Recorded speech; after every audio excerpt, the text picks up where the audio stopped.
एक राजा को आधा भारत देने का प्रस्ताव मिला था, लेकिन उसने अपनी मातृभूमि के लिए उसे ठुकरा दिया। यही कहानी है मेवाड़ के राजा महाराणा प्रताप और अकबर की, जिनके बीच हुआ युद्ध हिस्ट्री के सबसे चर्चित युद्धों में से एक है। लेकिन इस युद्ध की कहानी रणभूमि से नहीं, बल्कि ऐसी घटनाओं से शुरू हुई जिसने दोनों को आमने सामने लाकर खड़ा कर दिया। चलिए जानते हैं कि आखिर ये युद्ध हुआ क्यों था। उस समय भारत का लगभग आधा हिस्सा मुगलों के अंडर आ चुका था, लेकिन राजस्थान का एक छोटा सा राज्य ऐसा भी था जहां आज भी स्वतंत्रता का केसरिया ध्वज फहरा रहा था। वो था मेवाड़, जहां के राजा उस टाइम थे उदय सिंह। मेवाड़ केवल एक राज्य नहीं था, बल्कि मुगलों के लिए एक स्ट्रेटेजिक चैलेंज भी था। उस टाइम दिल्ली से गुजरात जाने के लिए मेवाड़ से होकर जाना पड़ता था, और गुजरात उस टाइम मुगल ट्रेड का सबसे बड़ा सेंटर था। इसलिए अकबर चाहता था कि वो मेवाड़ को भी अपने कब्जे में कर ले, ताकि उसका साम्राज्य और ट्रेड और भी ज्यादा मजबूत हो जाए। इसलिए उसने मेवाड़ को हासिल करने के लिए राजा उदय सिंह को कई प्रपोजल भेजे, लेकिन मेवाड़ झुकना नहीं जानता था। राजा उदय सिंह ने अकबर के प्रपोजल को साफ शब्दों में मना कर दिया, और यहीं से शुरू हुआ टकराव। 1568 में अकबर की सेना ने चित्तौड़गढ़ में हमला कर दिया। कई दिनों तक चली इस लड़ाई में कई सैनिकों और निर्दोष लोगों ने अपनी जान गंवा दी। सिचुएशन इतनी ज्यादा सीरियस हो गई थी कि मेवाड़ के वीर सैनिकों ने उदय सिंह और उनके परिवार को किसी तरह वहां से निकालकर उदयपुर पहुंचा दिया। यही उदयपुर जो आगे चलकर मेवाड़ की नई राजधानी बना। लेकिन अकबर और मेवाड़ की ये जंग अभी खत्म नहीं हुई थी। ये तो उस लड़ाई की शुरुआत थी जो महाराणा प्रताप और अकबर को आमने सामने लाने वाली थी। उदयपुर पहुंचने के कुछ टाइम बाद राजा उदय सिंह का निधन हो गया, और अब उनके बड़े बेटे महाराणा प्रताप ने वहां का राजपाट संभाला। अकबर को अब लगा था कि मेवाड़ पर कब्जा करना आसान होगा, इसलिए उसने फिर से महाराणा प्रताप के पास अपना प्रपोजल भेजा। लेकिन महाराणा प्रताप के लिए मेवाड़ सिर्फ एक राज्य नहीं, उनका स्वाभिमान था। इसलिए उन्होंने अकबर के प्रस्ताव को ठुकरा दिया। अकबर ने कई बार अपने दूत भेजे और कई बार समझौते की कोशिश करी, लेकिन हर बार जवाब एक ही मिला, वो था नहीं।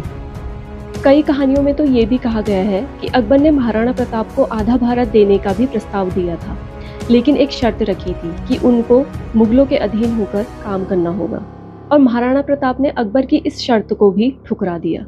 और यहीं से शुरुआत हुई हिस्ट्री के सबसे भयानक युद्ध की, द बैटल ऑफ हल्दीघाटी, जिसका अंदाजा महाराणा प्रताप को पहले से ही था, क्योंकि अकबर के प्रस्ताव को बार बार ठुकराने से वो चुप बैठने वाला नहीं था।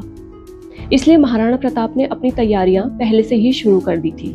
अब सवाल ये था कि मेवाड़ की एक छोटी सी सेना मुगल साम्राज्य की इतनी बड़ी सेना का सामना कैसे कर सकती थी,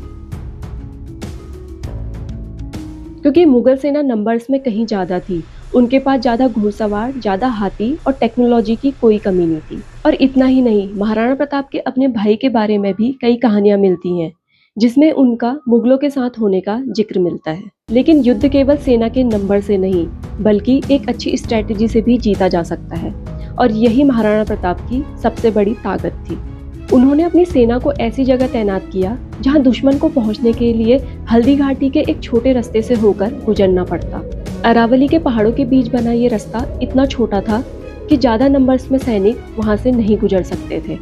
यानी मुगल सैनिकों की सबसे बड़ी ताकत इस रास्ते में आकर सीमित हो जानी थी। और मुगलों के पास बड़े बड़े तोपखाने थे, लेकिन इस छोटे और उबड़ खाबड़ रास्ते से बड़ी बड़ी तोपों को तेजी से आगे बढ़ाना बहुत मुश्किल था। और यही नहीं, उन्होंने मेवाड़ के वीर भील योद्धाओं को अपने साथ जोड़ लिया। अरावली के जंगल, पहाड़ और वहाँ के खुफिया रास्ते भील योद्धाओं से बेहतर कोई नहीं जानता था। वो दुश्मनों की एक्टिविटीज पर नजर रखने, मैसेज पहुंचाने और अचानक हमला करने के लिए महाराणा प्रताप की सबसे बड़ी ताकत बने। अब सब कुछ तैयार था। एक तरफ थी संख्या और संसाधनों पर विश्वास करने वाली मुगल साम्राज्य की सेना, और दूसरी तरफ थी अपने जंगल के पहाड़ों को अच्छी तरह जानने वाली मेवाड़ की सेना। 18 जून 1576 को युद्ध शुरू हो चुका था। हल्दी घाटी के उबड़ खाबड़ रास्तों में महाराणा प्रताप की योजना काम कर रही थी। उन रास्तों पर मुगल सेना अपनी पूरी ताकत एक साथ यूज नहीं कर पा रही थी, और चारों तरफ फैले भील योद्धा दुश्मनों पर नजर रख रहे थे और मौका पाते ही उन पर हमला कर रहे थे। कुछ समय में ऐसा लगने लगा जैसे मेवाड़ की सेना मुगलों पर भारी पड़ रही है, लेकिन युद्ध अभी खत्म नहीं हुआ था। उस भयंकर युद्ध के दौरान महाराणा प्रताप का प्रिय घोड़ा चेतक घायल हो गया और दूसरी तरफ मुगल सैनिक महाराणा प्रताप को चारों तरफ से घेरने की कोशिश करने लगे। घायल होने के बावजूद भी वो तेजी से दौड़ा और महाराणा प्रताप को एक सुरक्षित स्थान पर लेकर चला गया। कहा जाता है कि एक बड़े नाले को पार करते वक्त चेतक ने अपनी आखिरी सांस ली थी। उधर हल्दी घाटी का युद्ध तो खत्म हो गया, लेकिन महाराणा प्रताप की लड़ाई अभी बाकी थी। वो अरावली के पहाड़ों की तरफ चले गए और वहीं रहकर सालों तक मुगलों के खिलाफ गुरिल्ला युद्ध जारी रखा। मुगल सेना ने कई बार पूरी तरह मेवाड़ को अपने कंट्रोल में करने की कोशिश करी थी, लेकिन महाराणा प्रताप की स्ट्रेटेजी और वहां के लोगों के सामने अकबर का ये सपना कभी पूरा नहीं हो सका और महाराणा प्रताप ने मेवाड़ के अधिकतर जगहों में अपना अधिकार फिर से स्थापित कर लिया और मातृभूमि की स्वतंत्रता को बनाए रखा।